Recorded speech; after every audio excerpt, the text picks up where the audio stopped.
What's up, everybody? How are you doing? This is your boy, TW Suggs, sending you all types of mad love and dope vibes. And guess what? You are tuned into the Tommy Talk Show. Yes, you are in the right place. You are at the right time. Do not touch that dial. We have an amazing show for you all today that you do not want to miss. You don't want to miss it. You don't want to miss it. Today, we will be discussing So You Want to Write a Book, tips and strategies for first-time authors. Tips and strategies for first-time authors. I felt it was so important for us to have this conversation because after I released my book, Running Through the Rain, my stories, reflections, and kind reminders back in 2022, I believe it was, 2021, 2022, a lot of people reached out to me and they were like, hey, I've always wanted to write a book. I don't know where to get started, or I've been working on this book for the last 5-7 years of my life, and I just need to get it out of the ditch to start writing again. And so I said, you know what? I hear you all. So how about this? Let's pull together a show where we provide you with some perspective from someone who just completed a book, and we'll pull him on soon. And we're also going to have perspective from somebody who is absolutely amazing, who helped me with my own journey, who knows all the ins and outs about editing and publishing.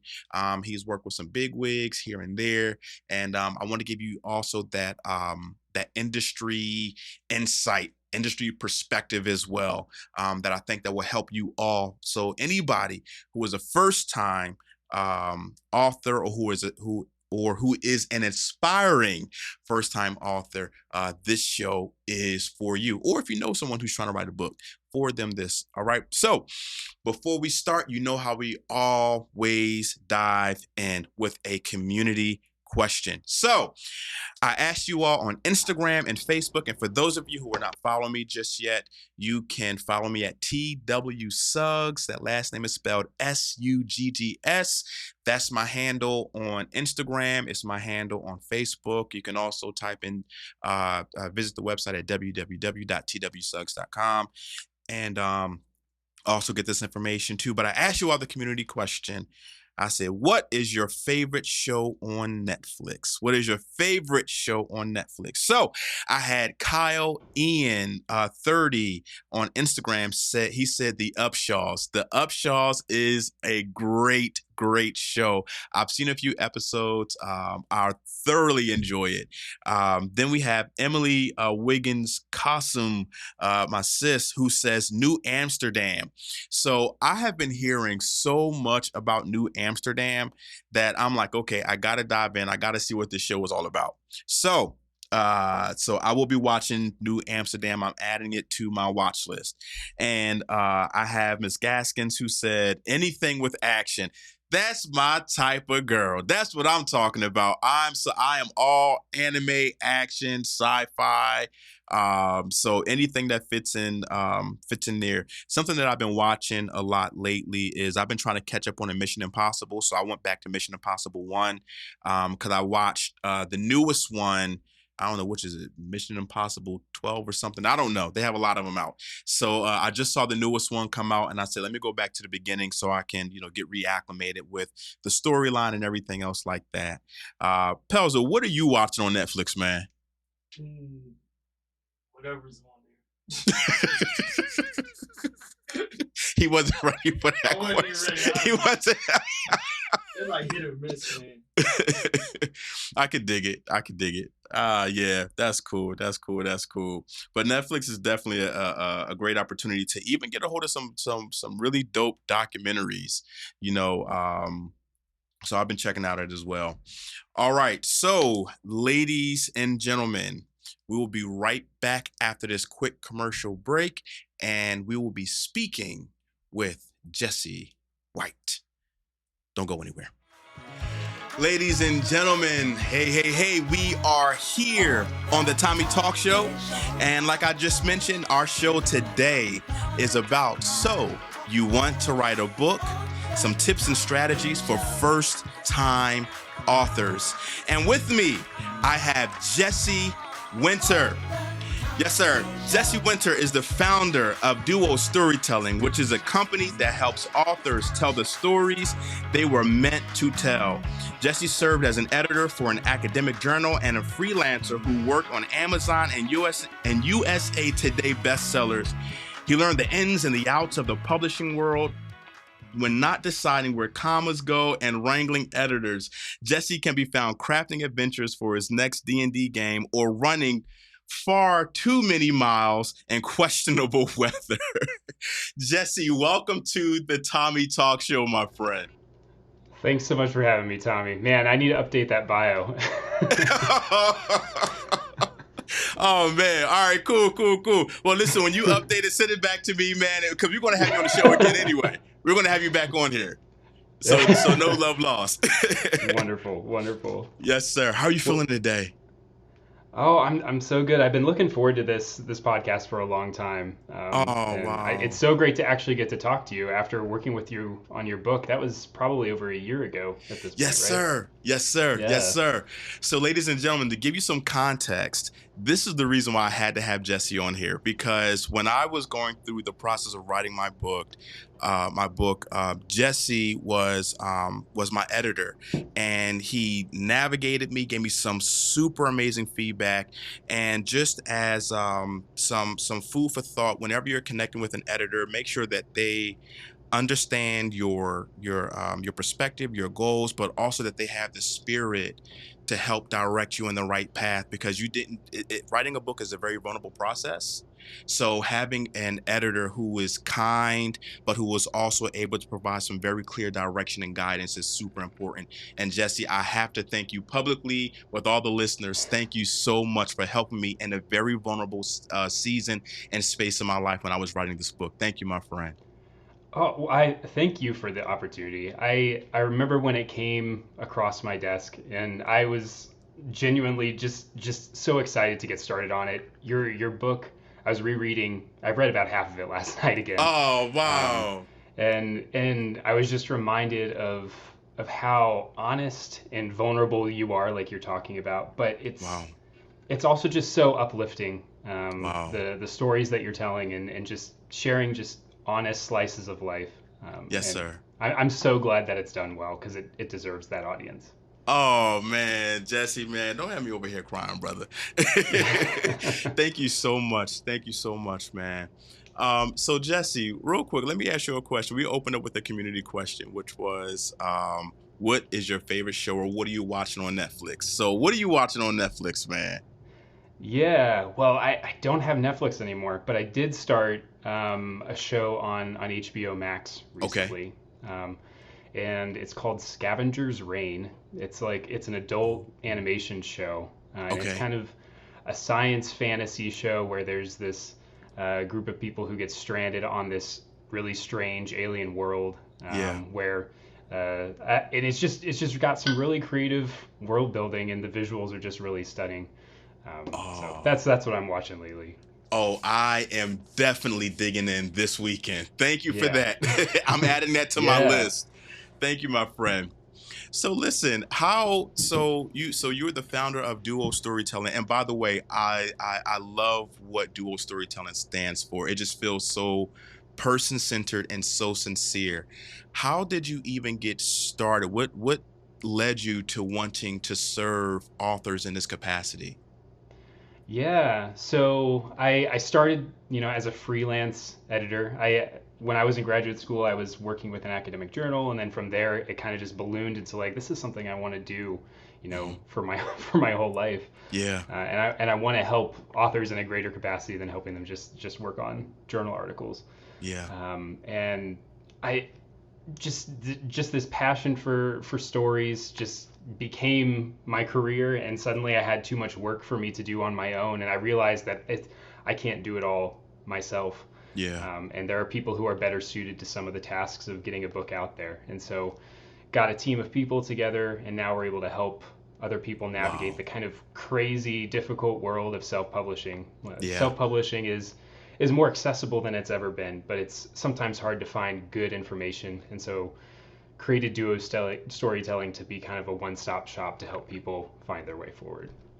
Wow, thank you for that. And to your point, when you're like the self-publishing journey can be overwhelming. Like there's Hmm. so many different schools of thought, there's so many different resources, and there's so many people sharing really poor information out there.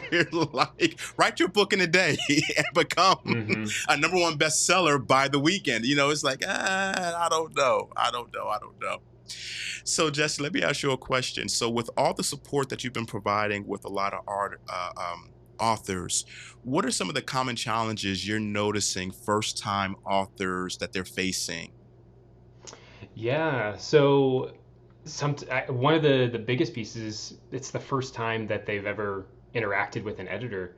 And so part of it is just Wow. educating people on what that process Yeah. is like in the traditional publishing world and how it can work in self-publishing. Yeah. Because the one of the things that's difficult about self-publishing is people are often funding the creation of the book themselves, and so money is sometimes an obstacle. Yeah. And one of the things I'm really passionate about is making publishing accessible to as many people as possible. Okay. And so the first step in the process is talking with people, giving them an idea of the paths forward, and then trying to find a way that works for them to get their book out there. Because I don't want to be a gatekeeper, and that's generally kind of the way that people think of editors, especially in traditional publishing. I'd rather be an enabler, a cheerleader, someone Wow. trying to make that all happen. So the education is definitely the first part. Okay. The other part that's sometimes difficult is um, being able to take the feedback from an editor, and Wow. sometimes it's really tough to give feedback if a draft really needs really needs some love. Um, but it's about finding that balance in a relationship with the person or the team that you're working with, and so that's that's kind of the pain point that I'm trying to address with Duo. Wow, wow. Well, listen, I can definitely say that in our interaction, like you hit everything, right on the head.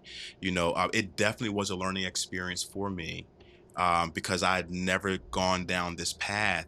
And one thing that I do want to share with our listeners is that d- I I want to say it this way, but I also don't want to discourage anybody. Don't underestimate what it takes to write a book. Right, there's some complexity that's there, but if you connect with the right people, it'll definitely help you through the process. And to Jesse's point also, that there's a financial component to that as well when you start factoring in getting the ISBN, and you're factoring in copywriting and the art for the book cover and the back and the spine, etc., and also for the editor. So yeah, thank you for sharing that. That's excellent. So when in the learning process that you just mentioned, um, what are some of the things that you're finding most people like really struggling with? Yeah, well, I mean, there's different types of editing, and so trying Hmm. to just get those specific terms lined up is sometimes difficult. Yeah. But it's an important step because there's different editing tasks to be done Hmm. on a manuscript. So like with yours, we started with kind of a developmental edit where Hmm. you got a bunch of feedback on the structure and how you could rearrange the chapters. Hmm. Um, and a lot of people, when they're coming to an editor, they don't think to do that sort of big picture work. Hmm. In my opinion, though, and in the opinion of a lot of people that I work with, that's probably the most important step. Yeah. It's okay to have, I'm, relatively speaking, it's okay to have like occasional bad grammar, misplaced commas, and stuff like that. But Yeah. people are really trying to connect with your story, whether that's you know nonfiction in a memoir, the story of your business, or if it's a traditional novel. Yeah. And you want there to be a structure that is familiar and accessible to your reader. And so getting people to take that first step is sometimes the hardest part, but it's often the most valuable. Okay, okay. And that was a learning opportunity for me as well, because when we're thinking about editing, we're always thinking about grammar and Mm-hmm. punctuation and misspellings. So can you walk us through the various types of editing or the editing Yeah. process? Because I think that would be really helpful for the listeners to hear. Yeah, I'd be happy to. So there's three basic types of editing. So Hmm. there's developmental editing, which we just talked about. Hmm. And when you get that, usually you'll have a bunch of comments throughout your manuscript. You'll receive an editorial assessment, which is like a sort of a multi-page document summarizing the feedback, the Hmm. strengths and weaknesses of the book and potential next steps to improve it. Um, the focus here isn't on the grammar, it's not on the punctuation, it's not even really on, the structure of sentences. It's about making sure the ideas are organized and clear and put in the right order. So that's usually the place to start, and the author will then take that feedback and run with it. They can discard it if they don't want to. They don't have to follow it.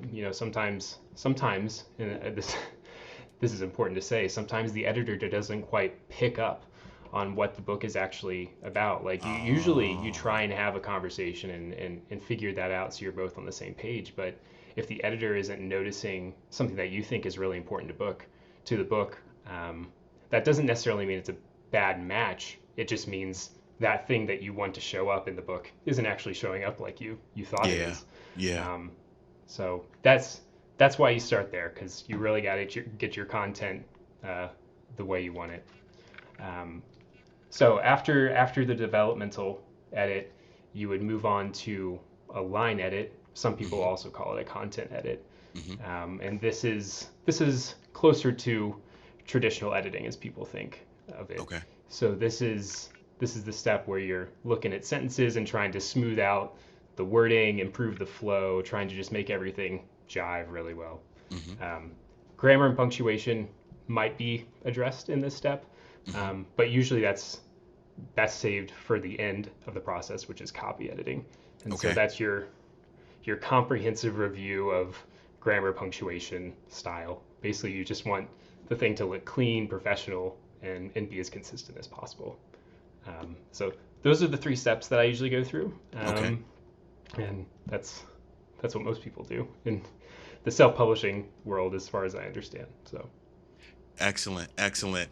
People notice that he said that the grammar part that comes last. I know we're tempted to focus on that first, but there is a process to editing, and there are different types of editing, and each part serves a different purpose that helps you in your writing.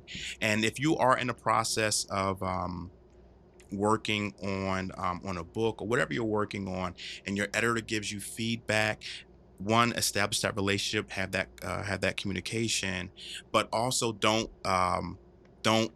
read too much into it. Don't let it hurt your heart, because the first time I went through the process, it was with a different editor, and the feedback that he gave me, I was like, I just put the whole book down, Jesse. I said, oh no. mm, I said, that's enough. I can't. But then after a couple of months, I picked it back up, and I brought it to you, and the rest is history. um so let me ask you a question. So a lot of times when people are working through their books, etc., they may get writer's block, right? hmm So is that something that you could speak to? Like, what is writer's block, and what are some of the things that may contribute to it, and how can people navigate, when they're having those moments? Yeah, so I think writer's block is probably a combination or several different things. I think there's different kinds of writer's block. Hmm. Generally, it's that feeling when you look at the blank page or maybe a page that already has a little bit of writing on it, and you're just like, I don't know what to write. I've set aside this time, but I don't know what the heck I'm doing right now. Mm. And sometimes the issue is perfectionism. I know that's a thing I struggle Wow. with. It's just Wow. like I have all these ideas. I may even have an outline, Hmm. but then going down and actually doing it's like, whew, this is getting real. I have to like have to make this thing happen. And so sometimes it's the fear of getting Yeah. started. Yeah. And when that's the case, the best thing you can do is maybe you do like a writing warm up just to like loosen up, or maybe you just force yourself to start writing something. It can just go in knowing that you're going to have to go back and fix it later. But just once you have like a couple sentences or a paragraph or two, then the mind loosens up a little bit, Yeah. and you're flowing from there, Yeah. ideally. And so that so sometimes it's perfectionism. Sometimes I think it's not really feeling connected to the thing that you have to write. Like you might Wow. not have, you may have set aside time to do the task at hand, but you might not have really set the intention to get it done. You might be Wow. allowing yourself to be distracted, Yeah. and that's the one of the tough things about writing is it's a discipline, Wow. and so it's. I'm sure you understand it. You sometimes write something where it's like, this is this is not what I want to actually say. Yes, sir. This is just going to be thrown away later. But Yep. there's still so much value in doing it because you said you were going to do it. And Yeah. so I think those two mindset shifts are really helpful for writer's block. Yeah. On a practical level, Hmm. sometimes it is good to just step away, and refuel those creative reserves inside you. Yeah. So, like, go for a walk in a new part of town. Go Hmm. out in nature. Just something that's gonna spark something new. Maybe Yeah. read a book or see a movie that's like outside of the typical stuff that you would look at, Yeah. because ideas and inspiration can strike everywhere. Yeah. And even if it means you're not writing where you thought you were going to be in your book, you could Hmm. jump into the middle of the book with a new idea, and then you have fire that's leading you forward. So Yeah. yeah, Yeah. lots of different ways to tackle it, and none of them are necessarily easy, and it's a real struggle. Yeah. Yeah. I definitely experienced writer's block when I was working on the book. I was like, what goes here and how do I frame it? But Mhm. to your point, you mentioned how perfection can serve as a barrier. Like trying to write it out perfectly can really impact productivity. And one of my favorite sayings is, and I got this from Stephanie uh, Fritzel Gritzinger. I can't remember her last. I think I said her last name right. But she says you have to vomit before you can swallow. Mm. Like you have to. Sometimes the one of the best practices, and in listening or even writing or anything that's dealing with creativity is just get it out. However it comes out, just get it out on Mhm. paper, and then you can go through a process where you refine it. Um, Mhm. you also mentioned that writing is a discipline. I never Mhm. saw it from that perspective. So for someone who is not a disciplined, who isn't a disciplined writer, Mhm. how can we start to develop, that discipline? Yeah, well, I mean, that's a big thing that Stephen King talks about in his book on writing. He talks about how you just need to set aside time every day, and Mm, it's a non-negotiable part of your day to just sit yeah. down and write. Um, that might not be feasible for everybody's, Hmm. work life or family life, whatever. But I think you do need to just be intentional. Like this is the time for writing. This is the time Yeah. for communing with my creative self and Mm, bringing out the things that need to be there. Um, another way you can modify that discipline to be as productive as possible is if you are feeling inspiration, take that hint and actually start writing in that moment. wow. Like if you have the fire, you gotta keep it burning. Yeah. And there will be days where you don't feel like you can get much done, and that's I think that's okay. I think that's a natural part of the creative process. I think a little bit of agony is involved, and I think maybe a little bit of agony in the creative process is Oh maybe a good yes. thing. I don't know. Um, at least you appreciate the final piece when it's done, I guess. Yeah. But the discipline, I think you gotta make it work for your life. But really making that commitment to yourself, and to Mm. your book is where it all starts. Wow, wow.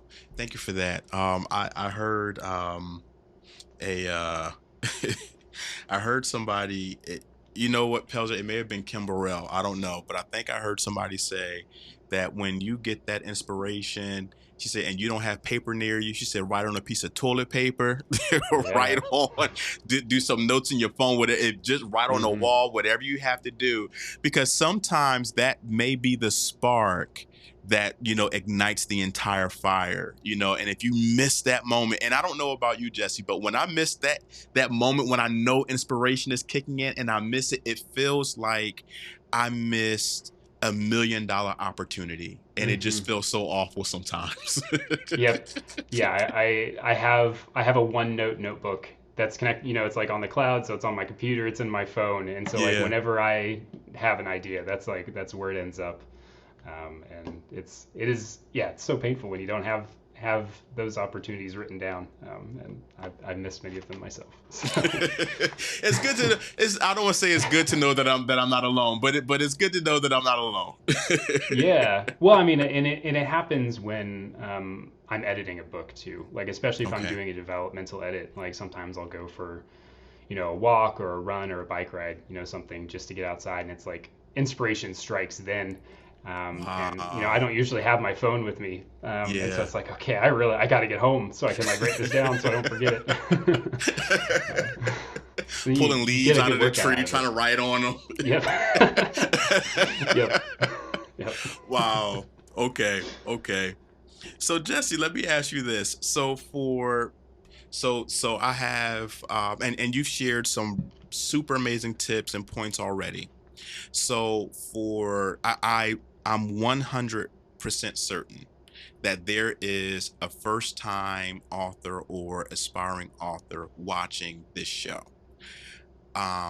So what are some tips that you would give to that person who wants to write a book? Again, you shared some things already, but does anything else surface for you that you would want to share to encourage them? Yeah. I mean, I think the first piece is don't be afraid of the first draft. Go in knowing that it's going to Mm, be your first draft. mm, Um, there are a lot of people that get hung up on the perfectionism bit, and so they just never get to the end of it. mhm. At the other end of the spectrum, they're the people who crank out the first draft very very quickly. I envy those people who are that productive with their writing. Yeah. But something I see often with that type of person is they don't go back and like reread their first draft and then do some self editing and Ah, reworking, because that's arguably where the book actually happens. It's not the wow. first draft. The first draft is, you know, something that it's like the bones on a skeleton. You after that have to go in and self edit to like really flesh out the thing. Yeah. Um, and it also makes your editor's life a little bit easier too, and it'll Yeah. save you money. Oh yes. Wow. Okay. Excellent. Excellent. Excellent. So, are there any resources that you could think of off the top that people may be able to leverage to help them, like whether it's like a brainstorm map, or is there a resource that you or resources that you would share with people to help them in their writing? Yeah, so I mean, it's helpful for readers when they recognize something that's familiar, and so there's realistically only so many story structures.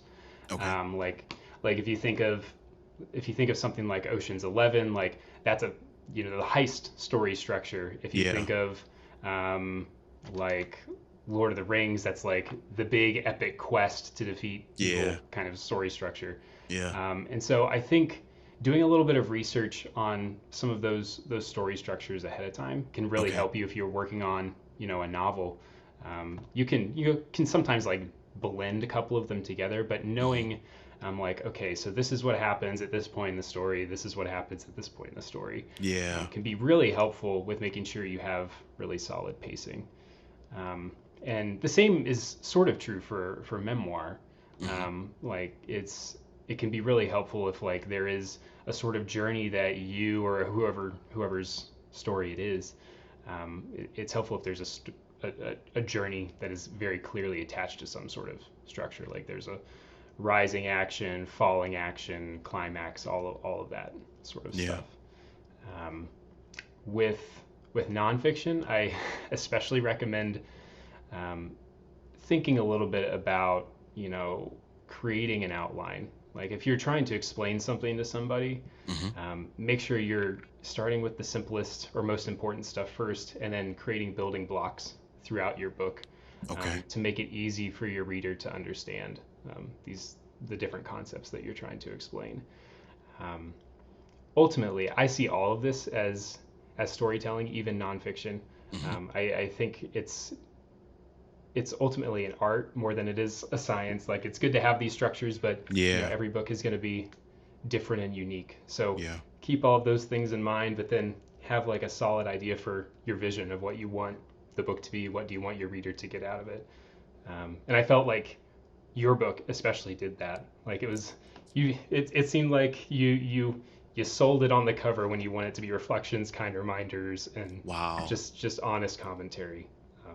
So something like that. Everybody read Tommie's book. Hey, y'all hear that? Wow. Jesse, thank you so much for that, man. Thank you. So listen, we're at our time. Where can people, for people who are interested in writing their first story, where can people reach you? How do they get a hold of Duo Storytelling? What's the information so people can get connected and connect with you about writing their first story?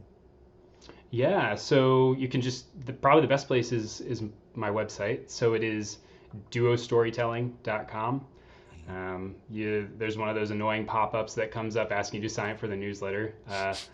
I usually, click the X when I see one of those come up, but I actually think it's really valuable. We have we create a bunch of articles to help new authors, talk about things like story structure or improve their writing, beat writer's blocks. Actually, a lot of the stuff that we've been talking about. So that can be a hugely helpful resource for people. Yeah. It's also a great place to learn more about the editing process. We also have an Instagram. It's @duostorytelling, and a Facebook also @duostorytelling. So nice, mostly inspirational content to just help keep you going, because it's a tough world out there when you're trying to write a book. But it's so rewarding when you accomplish it. So that's the truth. We're there to support your endeavor, because it's really exciting, the creative work that writers are doing these days. Wow. Jesse, thank you so much, my friend. Ladies and gentlemen, my friend Jesse Winter, thank you so much. Don't go anywhere. We'll be right back with the Tommie Talk Show.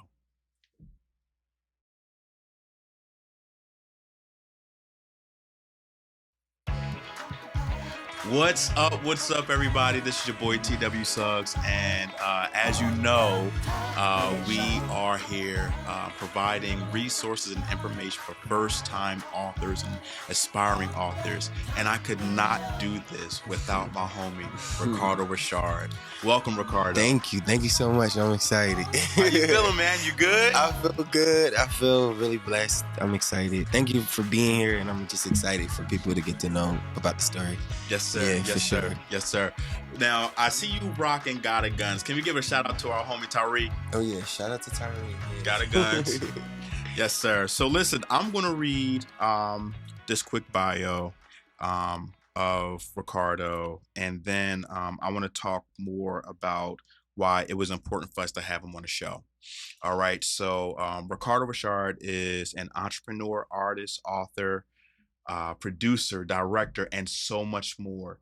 Through the years of 2018 to 2023, he created the series Hurt People, and the Bitter and Broken web series.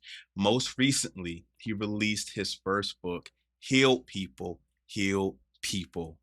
Congratulations, Ricardo. Thank you. Man, you are beaming, yo. Thank you. It's all God. It's all sir. God. Listen, Yes, sir. I'm just a vessel, so I'm excited. Yes, sir. Yeah. So let me ask you a question. Before we hop into the story, I've been asking the community question to everybody. What are you watching on Netflix? I haven't been watching Netflix, but when I was watching Netflix, I was watching All American. Okay, the football jump? Yeah, okay. I was watching. I stopped at like early season 4, because when the pandemic happened, I really dived into it. Yeah. I know Brandy's my favorite singer, so her movie's coming out soon, so I'll probably be checking that out on Netflix soon. Hey, Yeah. I know that's right. Okay. Excellent. Yeah. So, it seems like you did a movie, hurt people, and then you came out with the book, heal people. So, talk to me about that dichotomy that's there. I felt like, with the Hurt People series, it's somewhat of a continuation. Some of the characters going into the Heal People world. I felt like it was time to heal and show people methods on healing. So I know some people that see the book, they might have thought that it was like these steps to becoming healed. So it's actually a novel. Okay. And talking about characters from the inner city and what they've gone through and some of the methods or tools they use to get to the healing. Got you. Yeah. All right. So tell me about this book. Why now? What prompted you? What made you feel like? Because writing a book is not an easy task, right? Especially when it's a book that is either about your life or about life in general, because you have to peel back the layers, right? So, what made you go through that sacrifice to write this book? I know it was always my desire to be an author. I remember going into season 2 of my story, into the Hurt People series, and one of the characters was like, Rich, you gotta write the book. And I was like, it's not time yet for the book. Okay.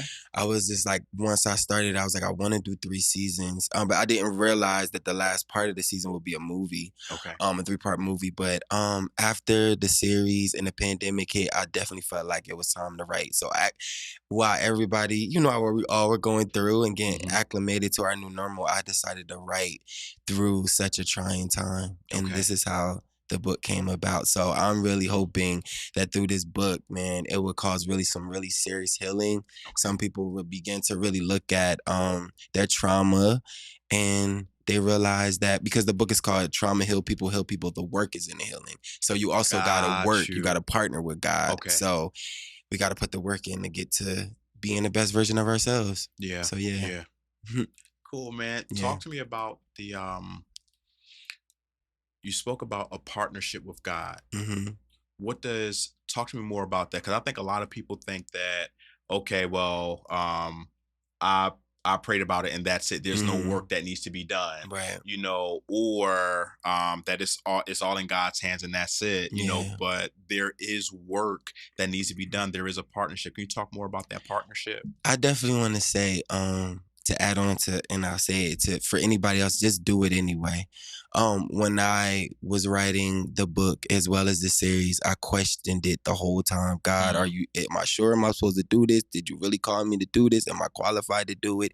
And I realized that all the emotions that I felt, scared, unqualified, I did it anyway. You get what I mean? I wrote anyway, and what I realized is, I remember one time I was talking to you, and you was telling me, like, I feel like you were just confirming for me that this is what I was supposed to be doing, as far as, I think you said something about my writing was led by the Holy Spirit. And when you said that to me, it just clicked, like, I know, God, that you're in this. You get what I mean? Because I'm not qualified, but you make me qualified. Yeah. So I had to partner with God. I had to set some time aside and just dive right in. And it's so crazy because the characters are like, I don't have any children, so these books and these series that I write that comes out of me, they're like my babies. You get what I mean? Oh, goodness. Oh, yes. So it's just like, this book is really my baby. And it feels so good when people been online, like the first 50 books like sold out, and people online has just been sharing a picture of it. It makes me feel so good because I'm an inner city kid. And I struggled with reading and writing growing up. Okay. So it's just really just God just really showing out, because it's just like, if I was hooked on phonics as a kid. So if I would have allowed my past to define who I was, then I would never be here, sitting here before you as a published author. So I'm grateful. And I know there's a lot more to learn, but I'm excited. Like, I feel very blessed, and I feel grateful for all the people that have come before me. Yeah. So I'm grateful. I think that is super dope that you mentioned that you were a kid who struggled with writing and reading. Mm-hmm. And the kid, did y'all hear that? The guy who struggled as a kid with reading and writing published a book. Look here. Let me tell you, don't underestimate what God can do through you, with you, around you, for you. You never know. No matter what our limitations may be, no matter what we may be feeling about ourselves, there is no limitation to God. And I feel that there may be somebody who has something that they want to put out. It may be a book, it may be a business, it may be a this or that. But you're looking at your limitations, you're looking at what you can't, or, the lack of resources, the lack of skill, whatever it is that God has put in your spirit to do, regardless of what you think your limitations are, be obedient and do it. Yeah. So I just had to. That is so good. And you know what I realized? Like, my yes to God was connected to so many other people. Yes. You know? So when I think about the story of Joseph, his yes, and how it blessed not only himself, but his family and so many other people. So if he didn't do what God was calling him to do, who's to say his family would have survived? Yes, sir. You get me? The famine and all those people. So I realized that it's a kid that's in my city. You get what I mean? That it might not necessarily be a TD Jakes that come from where we come from, but God planted me there. You get what I mean? Come on. So I'm thankful. I'm grateful. Yes, sir. So I'm hoping, like I said, that it inspires so many other people, and so yeah. Come on, bro. Yes, sir. Yes, sir. So right before we started the interview, you said that the book was dedicated to. So who is this book for? Who are you dedicated to? Who do you want to read it? I want people who feel neglected, rejected. It's for the teenage mothers. It's for people who just feel like a misfit. People that just feel ostracized from the world. People that really feel different. Yeah. That's who really the book is for. I believe it's for anyone. And also people, of course, who dealing with trauma and who wants to participate in doing the work towards their healing is for them. Yeah. I definitely felt growing up like an anomaly. I never fit in with nobody. And I used to always feel like I always tried to fit in. Always, even to the point when I was younger and I was trying to drink and smoke and do stuff, and I just never fit in, you know? And now I understand, like, okay, God, like, I didn't fit in because I was meant to stand out. Yes, sir. And I just hope that people who are dealing with identity or just struggling with who they are realize that it's okay not to fit in, because God is so good that he will align you with people who get you, you know, and maybe those people aren't supposed to get with you or aren't aligned to your purpose.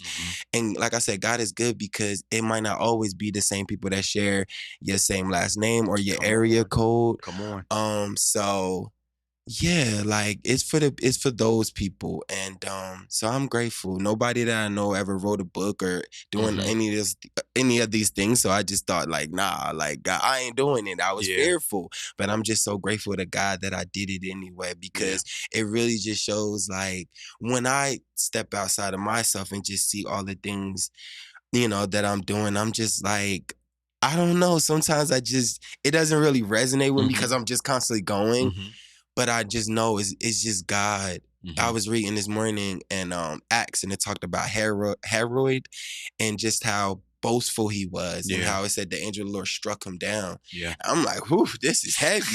You know, and it made me realize that I always have to make sure that I give glory to God, that people see God in me, because everybody ain't gonna go to church. Yes, sir. And I remember reading one of the passages about being good is not enough because no blood wasn't shed for that.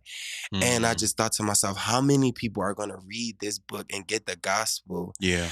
And see themselves. You know, you have a woman in here, 2 of her children were gunned down in the same alleyway. Wow. And where now she's trying to pick up the pieces to her life. How do I move forward now?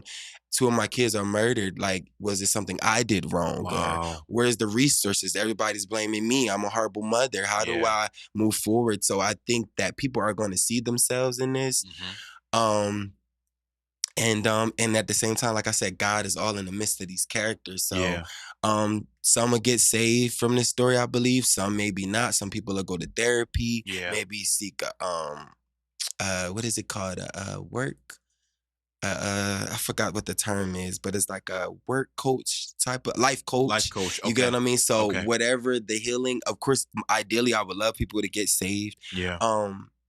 Healing, but healing, maybe a seed will be implemented. You get what I mean? Even if a person doesn't literally come to God in this book, but maybe a seed of knowing like, oh, okay, you telling me I can overcome. You telling me like, I don't have to stay stuck in my hurt, because that hurt could also become like an addiction. Yeah. You get what I mean? Yeah. So, yeah.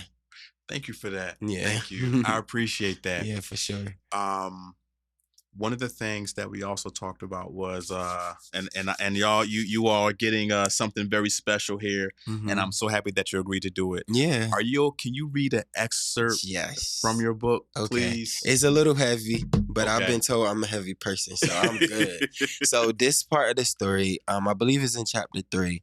Bashir, he's a pastor's kid, so he's been struggling with some things, and he's struggling really with his relationship with his father, because his father is a pastor who's everything to everybody in the church, but doesn't really like the idea of really being a father to his son, if that makes sense. Okay, it makes sense. You get what I mean? Yes, sir. Not realizing that his ministry is also to his son as well. So so it says, God, I am broken beyond repair. So he's crying out to God. Okay. I come to you drenched in tears with a pure heart. Jesus, please, I need you, God. I need you to help me understand what's going on. I need you, God of Abraham, Isaac, and Jacob, to take me, because I don't have anyone else to go to at this point. I promise, God, I won't allow my circumstance to take me back to wanting to end my life. Today, those thoughts begin to invade my mind. God, I wanted to believe it was all a lie, and I had proof. I don't have anyone to turn to but you. Please, God, help me. In Jesus' name, I pray. Amen. Wow. Amen. Yeah. Thank you for that. Yeah. Out of every story that you could have read to us, what made you pull that one out? Because I think the character, he's broken, and a lot of the characters are, and I think having relationship, this young man, I think what's interesting is I was talking to my aunt, right? And we were talking about addiction. And she talked about how in her lifetime, she had both a mother and a father. Sometimes people who struggle with whatever their addiction is, we may think is always, because the father wasn't there, a mother wasn't there. And she was telling me, listen, my parents were there. In this case, from the outside looking in, this young man has everything right in front of him. But from the outside, he has this man of God who's helping people, and people are being saved, but he's treating his son like crap. And he can't understand this amazing man of God that's on the pulpit versus the person he's dealing with on a day-to-day basis. He's struggling with his relationship with God. He's struggling with some things, as far as his identity and just everything. And so I just realized, like, with that situation, it doesn't always matter, like, about relationships as far as with your parents. Like, it does matter. We want relationships with our parents, but if things aren't healthy or people can't show up in a way that honors your boundaries, then it's okay to forgive people, love them from where they are, and also just work on your healing. Because some people stop, and I think where he is right now, he's allowing the hurt from his father, not realizing his father's been inflicted too. Wow. And it's stunning his growth. You get what I mean? And I think that's why one of the things in the story is so big on forgiveness. And in the story, it'll get there, but he's really going through with his father, because it's like, you taught me about God, but you're not really living it. And, you're portraying this in front of everybody, but behind closed doors, like, you really don't want nothing to do with me. You actually hate me, know? So, yeah, it gets really deep, like, with them two, with those characters. You get what I mean? Even what you were speaking about, with like the issue that the son is having with himself is also an issue that the father is having with himself. Mm-hmm. You know what I mean? And how things are generational and how things are cyclical and how they can continue if we don't partner with God, if we're not active in our partnership with the healing journey, how it'll just continue on the cycle down to our children, our grandchildren, etc. So listen, we have about 3 more minutes. Okay.